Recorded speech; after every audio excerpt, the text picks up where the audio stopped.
Delhi high court ने एक चौंकाने वाले फैसले में इंडियन मुजाहिदीन के को-फाउंडर को जमानत दे दी है। दिल्ली हाई कोर्ट ने प्रतिबंधित आतंकी संगठन इंडियन मुजाहिदीन के सह संस्थापक अब्दुल सुभान कुरैशी को आतंकवाद के एक मामले में जमानत दे दी। न्यायमूर्ति सुरेश कुमार कैद और न्यायमूर्ति मनोज जैन की पीठ ने उसके जेल में 5 साल बिताने पर विचार करते हुए निर्देश दिया कि जमानत की शर्तों पर फैसला निचली अदालत करेगी।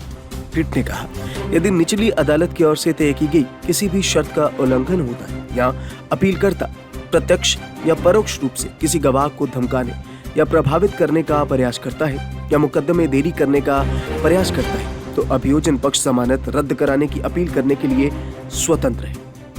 हाईकोर्ट ने निचली अदालत के दिसंबर 2023 के आदेश को चुनौती देने वाली कुरैश की याचिका को स्वीकार करते हुए यह आदेश पारित किया है।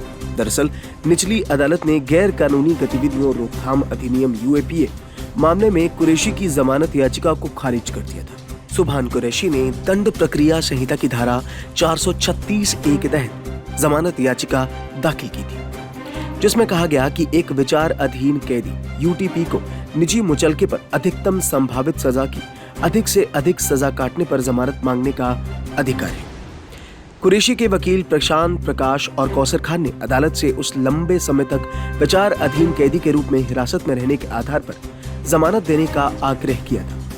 उन्होंने कहा कि वो मुकदमे के इंतजार में लगभग 5 साल से हिरासत में है, जो इस अपराध के लिए निर्धारित सजा का आधा हिस्सा है। कुरैशी को जिस अपराध के लिए जेल में रखा गया है उसके लिए अधिकतम कारावास की सजा 7 साल है। वकीलों ने अदालत को बताया कि कथित अपराधों के लिए आरोपी के खिलाफ भारतीय दंड संहिता की धारा 153(a) यानी वर्गों के बीच दुश्मनी को बढ़ावा देना, 153(b) अपराध के लिए सजा, 120(b) आपराधिक साजिश और यूएपी के धारा 10 प्रतिबंधित संघ का सदस्य होने के लिए जुर्माना और धारा 13 के तहत आरोप तय किए जा चुके हैं। अभियोजन पक्ष के अनुसार कुरैशी इंडियन मुजाहिदीन और students Islamic movement of India का सक्रिय सदस्य रहा है।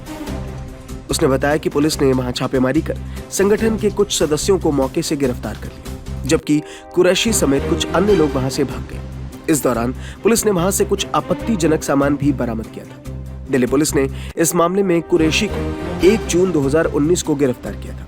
अभियोजक ने याचिका का विरोध करते हुए कहा कि आरोपी को पहले ही भगौड़ा अपराधी घोषित कर दिया गया था और एक अन्य मामले में पकड़े जाने के बाद ही उसे इस मामले में गिरफ्तार किया गया।